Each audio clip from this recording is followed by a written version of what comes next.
So this is quantitative homework number 4. I've already set it up for you. I'm using Marathon Petroleum and Berkshire Hathaway. That's Warren Buffett's company instead of Apple and Amazon, just because I got bored of those.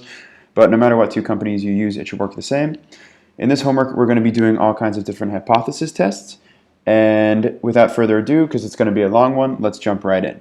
So let's do a hypothesis test for Marathon, with H0 being that their mean is 0 and H1 being that their mean is not 0. This little exclamation mark equals means does not equal.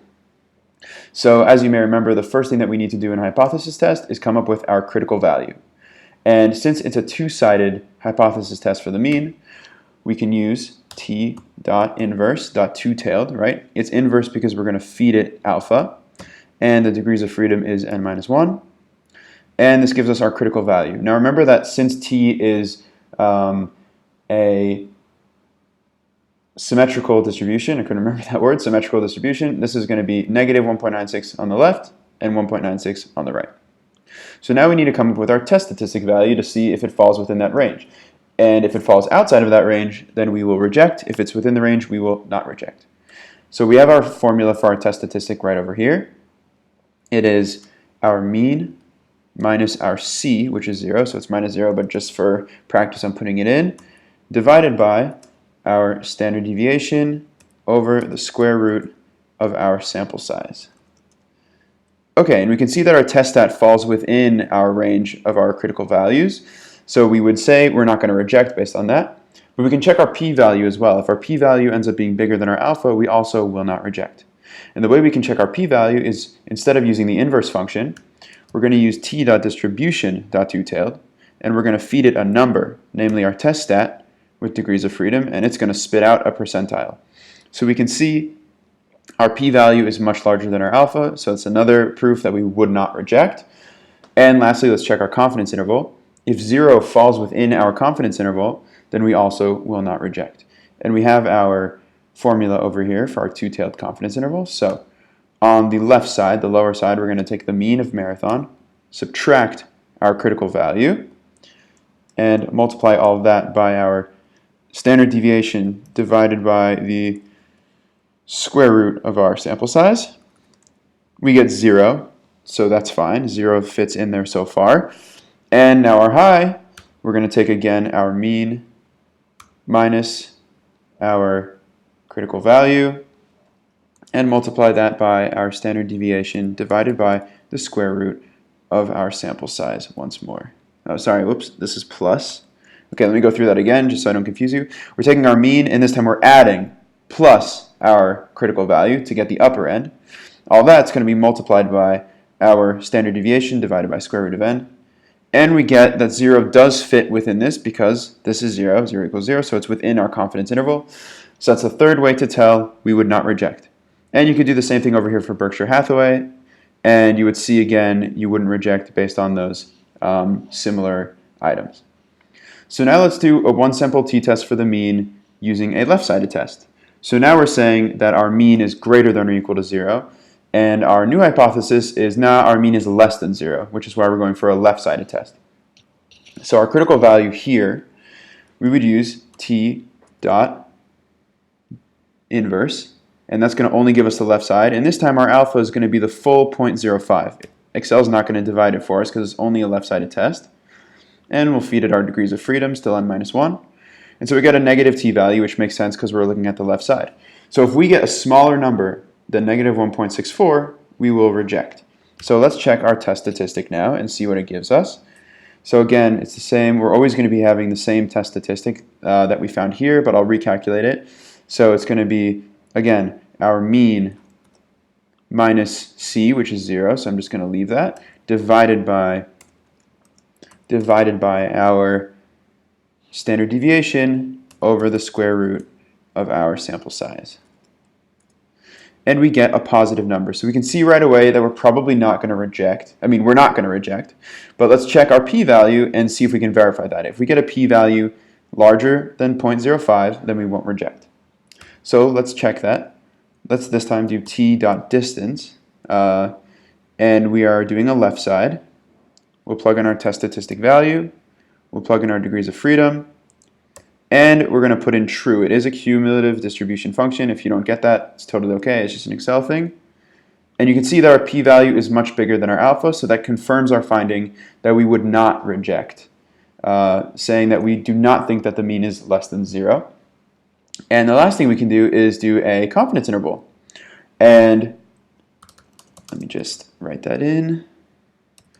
The confidence interval, since it's an infinite curve, and it's a left-sided test, on the left side we have minus infinity, and on the right side we have some high end of our confidence interval. And if 0 fits between minus infinity and our high end, again, we wouldn't reject. So let's calculate it. Our formula is right here. We have our mean of marathon minus our critical value times our standard deviation divided by the square root of our sample size. And you can see 0 does indeed fit between this range. And so that's 3 different ways to check that we would not reject. And you can see we did the same thing over here for Berkshire, so you can do that on your own for practice.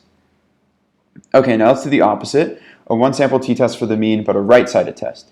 So now h0 is that the mean is less than or equal to 0, and h1 is that the mean is greater than 0, so we're looking at the right end of things. So now we can use our t.inverse function, and we can do 1 minus our probability to give us the upper end and our degrees of freedom. Or you can see here, we can do t.inverse.two-tailed, plug in the normal probability, and Excel will do the 1 minus for us. And you get the same, you do not get the same answer. Hang on. Oh, my bad. Sorry, one sec. Let me double check this. Yeah, t.inverse, 1 minus that with the degrees of freedom will give you the right answer. That's right. So now what we want to do here is, since it's a right-sided test, we can also do t.inverse. Oh yeah, there is no right tail. My bad, there's no right tail. That's why it didn't work. Okay, so what I meant to say, sorry, was you can have 0.95 instead. So if you're using 0.05, you would simply plug into Excel 1 minus to make it 0.95, or you could just plug in 0.95. You could do t.inverse. Well, if I could type t.inverse, you could plug in 0.95 as your probability and your degrees of freedom, and you'll get the same number. Okay, I hope that didn't confuse you, but as long as you know you're working with the rightmost end of the distribution, so your alpha is going to be 0.05, but you'll plug 0.95 into the equation, or 1 minus 0.05. Okay, so now for our test statistic. Again, it's going to be the same exact test statistic that we had before, but for practice, I'm going to use it again. So we have our mean minus 0, so I'm just going to leave that as is. And that's divided by our standard deviation, divided by the square root of our sample size. And we get, on the right side, if we had gotten something bigger than this, then we would reject, but we got something smaller, so we're going to say we're not going to reject, and we'll expect that our p-value is going to be bigger as well. So let's check our p-value.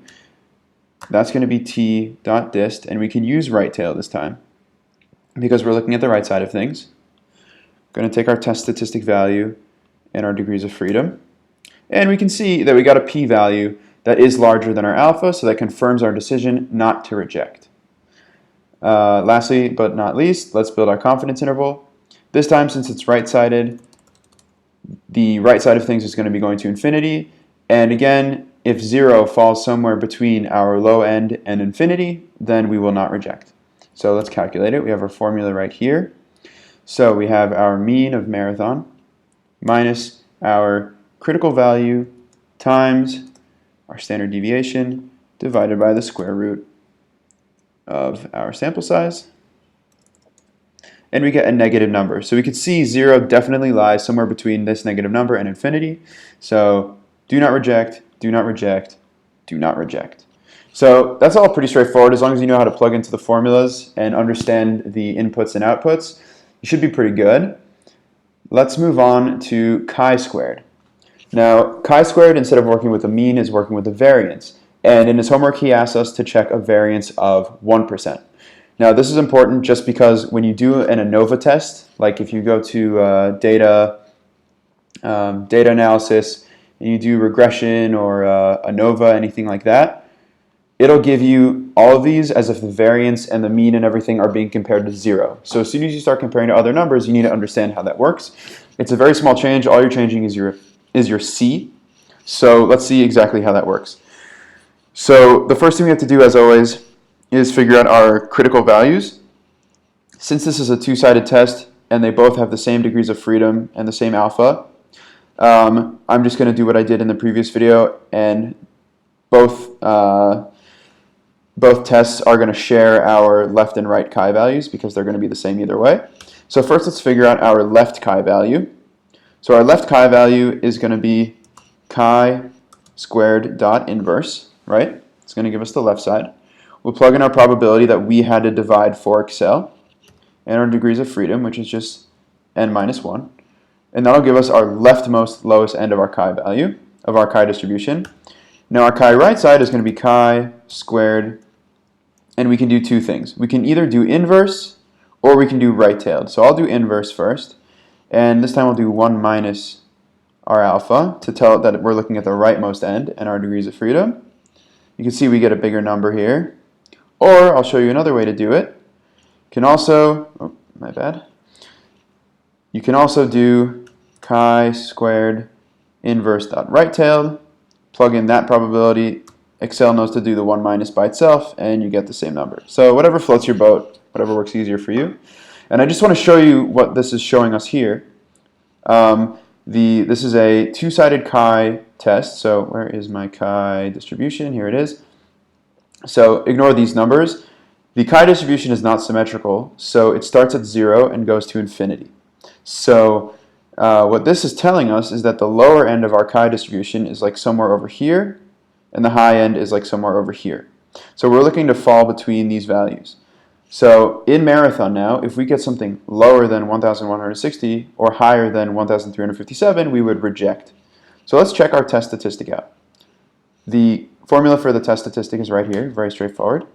It's simply our sample size minus 1, which is aka our degrees of freedom, divided by our C, which is 1%. And all of that is going to be multiplied. Oh, here, let me put all this in parentheses just so it doesn't get messed up. Okay, sorry. So we have our sample size minus 1. All of that is divided by our C, which is 1%. And all of that is times our variance. Okay? So we got a test statistic value for marathon, which is way smaller than even our leftmost bound. So we're going to say we're probably going to reject. And let's see if our p-value comes out smaller than 0.05, right? Because this is only half of our alpha. So we want our p-value to come out smaller than 0.05. And the way that we're going to do that is we're going to do 2 times chi dist, meaning that we're plugging in a number and expecting to get a percentile back. Plug in our degrees of freedom, and cumulative again is going to be true.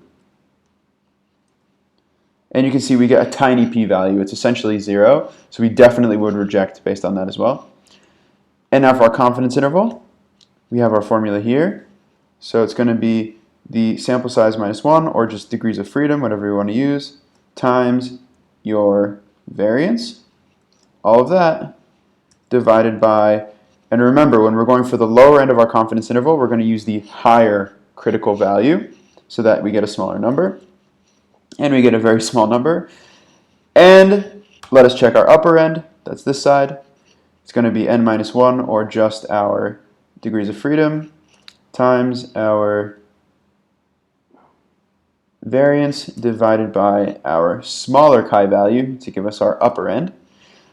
And again, you can see we would reject because 1%, which is 0.01, does not fall between these two numbers, which are both way smaller than 0.01. So we can do our same testing for Berkshire now. The test statistic for Berkshire, if it's smaller than this or bigger than this, we would reject. So let's calculate it. Again, it's going to be our degrees of freedom, our degrees of freedom divided by our C, all of that times Berkshire's variance. And we got a really small number, so we would definitely want to reject. I'm guessing that our p-value is also going to basically be 0. So p-value, again, since it's two-sided, and we need to account for all 5% of the alpha and not just half of it, it's going to be 2 times our test statistic value, 2 times our chi-squared distribution, plugging in our test statistic value, our degrees of freedom, and again, cumulative true. And yeah, our p-value is smaller than our alpha, so we would definitely reject. Last but not least, our confidence interval. So for our low side, once more, we're going to be doing the degrees of freedom times our variance, all that divided by our larger critical value to give us the smaller side. So we get a tiny number. And we're going to do our degrees of freedom times our variance divided by our smaller critical value, because again, a smaller denominator will give you a bigger number. And you can see again, 1% does not fall in there. So reject, reject, reject. Okay, I hope that was all clear. That's a two-sided chi-test. Now we're getting to a left-sided chi-test. So on the left-sided tests, we have 0 on the left, right, because it only starts from 0, and on the right, it goes to infinity. So on the right side, we're going to have some upper bound. So whereas in this one, we had a left value and a right value, in this one, we only need to find our left value, because anything, we're looking only at our left value, because anything less, and it's a tongue twister, anything less than that is going to be rejected. Anything to the right we don't care about. So we're only going to need to find a left value, and it should be the same for both, but I'll just show you. So our critical chi left value is going to be, we're going to take the inverse, and now we have our full alpha. We don't need to divide it in half because we're only looking at one side, and our degrees of freedom, and so we have our left value. Okay, our C is 1%, like we said, so the first thing we're going to test is if we get a test stat that's smaller than this left value, then we're going to reject. Now we know we should get the same test stat that we got here, but we'll do it again just for practice. So it's n minus 1, which is our degrees of freedom, divided by our C, which is 1%, times our variance. Okay, and we get a way smaller number than that, so we're assuming that we're going to reject. Now let's check out our p-value. Our p-value is simply going to be, we're not going to do 2 times this time because we have all the area on one side, it's not being split up. So it's just going to be ChiSquared dot dist. We're going to plug in our test statistic. We're going to plug in our degrees of freedom. And again, it's going to be true. And we get a p-value way smaller than alpha, so that's 2 times we would see now we would reject. And for our confidence interval, since it's a left-sided test, the leftmost we can go in this graph is 0, so we're just going to have an upper bound, and we would expect that 1% would not land in this. So we're going to expect this high number to be lower than 1%. So let's see what we get. Our formula is a sample size minus 1 times the variance, and all of that divided by our, we don't have to worry about which one's bigger, which one's smaller, because it's both, we're only working with one critical value, so just pick one. And yeah, you can see 1% does not fall in that range, so we would reject. And we would do the same thing over here as well. Okay, now let's look at a right-sided chi-test. So like we said, it starts at 0 and goes to infinity. So now what we're going to have on the right side is infinity. So let's start by finding our critical value again. Our critical value, now it's a right-sided test, so you can see I did here right-tailed. And in this one, the reason that I was able to do right-tailed is because I plugged in an alpha of 0.05. Or if you know your alpha is 0.05, you can plug in 0.95, which is 1 minus alpha, and you can do the same thing. So you can do what happened here? Chi-squared dot inverse. You can plug in 0.95 and your degrees of freedom, and you should get the exact same number. So whatever, again, makes sense in your head. You just need to understand we're looking at a right-tailed thing now. So we have 95% of the area to the left of it, or 5% of the area to the right. So that's what this is saying, is that we have 95% to the left. Tell me that number on the chart, and it gives you that. So now, if our test statistic value is bigger than 1,340, we'll reject. So our test statistic is again going to be our degrees of freedom divided by our C. All of that times our variance. Okay, so it's definitely not bigger than this number. So we're going to expect our p-value to be way bigger than our alpha, which is this, right? This is actually our alpha. This is just 1 minus alpha. I'll just write that so it doesn't get confusing. 1 minus alpha. So we're going to expect our p-value to be bigger than 5%. And how do we do that? We do chi.dist.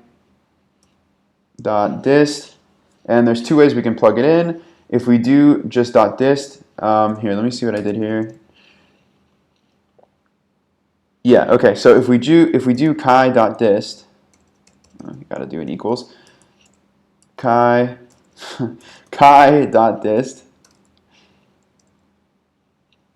and you plug in your test statistic value and your degrees of freedom, and true, let's see. Yeah, okay, so either if you're going just chi.dist, you need to plug in false to tell it that it's right-sided. Nope, that's not working. What is happening here? Okay, I need to remember exactly how this works. Right-tailed. Oh, yeah, of course. My bad. Because this isn't our alpha, this is 1 minus alpha. Sorry. Okay. So how you find your p-value is you do, since we're using right-sided, we can use chi-squared.dist.right-tailed. We would plug in our test statistic value. We plug in our test statistic value, and we plug in our degrees of freedom, and we told it that it's right-tailed, so it knows to look for how much area is to the left of it, and, or no, excuse me, how much area is to the right of it, because, right, our test statistic is 1,340, so we landed somewhere over here, and our, sorry, that's our critical value, and our test statistic is 53, so we landed like way the hell over here. So how much area lies to the right of this? Almost 100% of the area. So we would definitely not reject since our p-value is larger than our alpha. And for our confidence interval, very simply, we plug into the formula. We take our degrees of freedom times our variance and divide that by our critical value. We only have one, so you don't have to debate which one to use. And we can see 1% does fall between this tiny number and infinity, so we would not reject. Okay, now this last part isn't actually on the homework, but he said that it's important to know anyway, so I'm just going to run you through it. This is a hypothesis test for the F testing, and what we're doing is we're actually comparing our variances in this case with a C of 1%. So what we're going to do is first the two-sided F test, which is similar to the chi in that we're going to share the F left and F right values, and then we'll get to the one-sided test. So let me just show you how I found these real quick, and then we'll get down to it. So the critical F value on the left side, again, we had to divide alpha in half for Excel.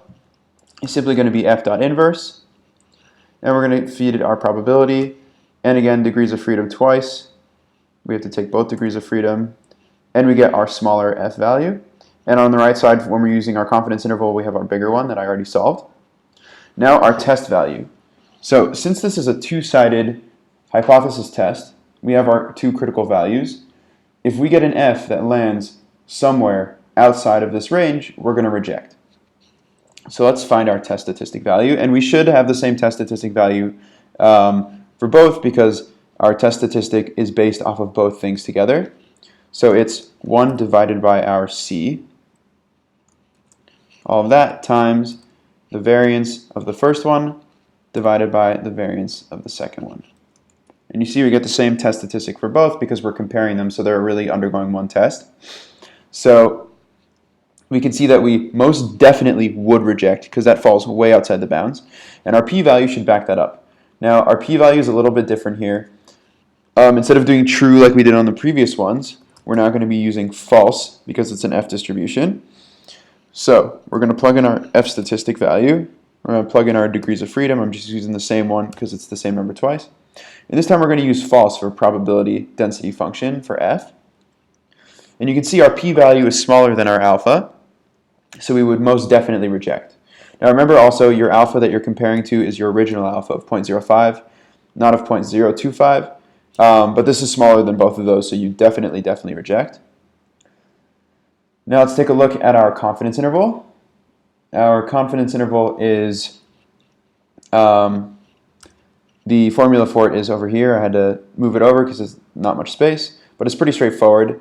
The low end is the variance of Marathon divided by the variance of Berkshire, and all that is divided by the larger F value to get the smaller side.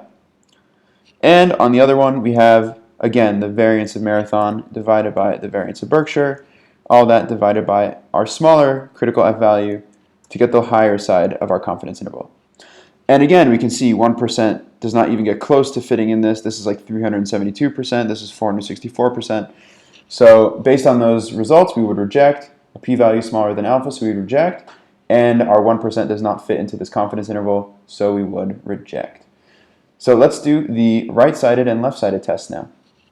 So here our H0 is that our standard deviation of Marathon divided by our standard deviation of Berkshire is less than or equal to 1%.